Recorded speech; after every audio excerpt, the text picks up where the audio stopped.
For decades, the world believed one simple idea: the West controls the system, and everyone else adapts. Energy flows where Washington allows it. Markets move when Europe demands it. Alliances shift only when NATO decides. That belief shaped wars, diplomacy, sanctions, and even revolutions. But today, something feels different. The old certainty is gone. The rules are no longer clear. And the oil tap, the very symbol of modern power, is no longer in Western hands. What we are witnessing is not a sudden betrayal, not an emotional reaction, and not a temporary dispute. It is a calculated move, years in the making. Quiet meetings behind closed doors. New trade routes drawn without Western approval. Energy contracts signed in currencies that bypass the dollar. Military cooperation discussed without American officers in the room. Step by step, the Arab world began preparing for a moment like this. A moment when turning away from the West would no longer be dangerous but necessary. For a long time, the relationship was simple. The West offered protection, weapons, political cover. In return, the Middle East offered stability in oil supply. Prices stayed predictable. Shipping lanes stayed open. The global economy breathed easily. But over the years, that balance started to crack. Wars destabilized entire regions. Promises were broken. Red lines were drawn, erased, and redrawn again. And Arab leaders began asking a dangerous question: what if relying on the West is the real risk? Energy is not just fuel. It is leverage. Every factory, every army, every city depends on it. Control energy, and you control time, pressure, and choices. For decades, oil flowed westward under terms set far from the desert fields where it was pulled from the ground. But now, those fields are speaking for themselves. Not loudly, not emotionally, but firmly. The image tells the story without words. Behind the calm face stands fire, steel, smoke, and industry. Refineries burn against a dark sky. Flags tremble in the background. Power is no longer abstract. It is physical, it is measurable, and it is shifting. Arab states are no longer content with being suppliers. They want to be decision makers. They watched sanctions used as weapons. They watched assets frozen overnight. They watched allies abandoned when political winds changed.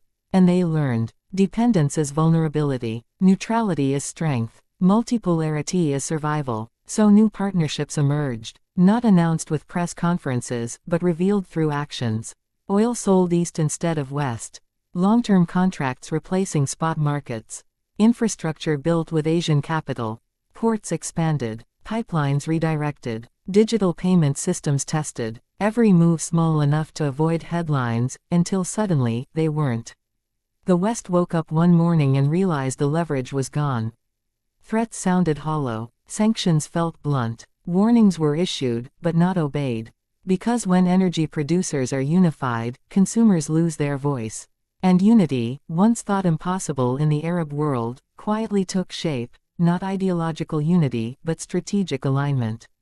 This is not about ideology. It is about respect. About being treated as equal players, not tools. The message is clear: cooperation continues, but obedience ends. Oil will flow, but not under pressure. Prices will be negotiated, not dictated. And political loyalty is no longer part of the contract. The shock in Western capitals is real. Analysts scramble to explain what went wrong. Media searches for villains, for betrayal narratives, for dramatic collapse stories. But the truth is simpler and more uncomfortable. The West did not lose the Arab world overnight. It pushed it away slowly, decision by decision, war by war, sanction by sanction. Meanwhile, new power centers rise quietly. Trade corridors that bypass traditional choke points. Security partnerships that don't come with lectures. Economic models that don't demand political alignment. The world is no longer a straight line pointing west. It is a web. And those who control resources now choose where the threads connect. Oil tankers still move across the seas. Refineries still burn through the night. But the direction of influence has changed. The oil tap is still open, just no longer controlled by the same hands. And that changes everything. Because once energy independence becomes political independence, the entire global order must adjust. Inflation, currencies, military logistics, industrial planning, all recalibrate around a new reality. A reality where the Middle East is not reacting, but initiating. Not following, but leading. This is why the moment feels historic. Not dramatic in the way wars are dramatic, but decisive in the way tectonic plates move.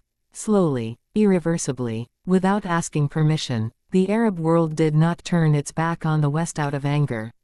It simply turned toward itself, toward its interests, toward its future, and in doing so, it reminded the world of a forgotten truth: power does not belong to those who speak the loudest, but to those who control what everyone needs.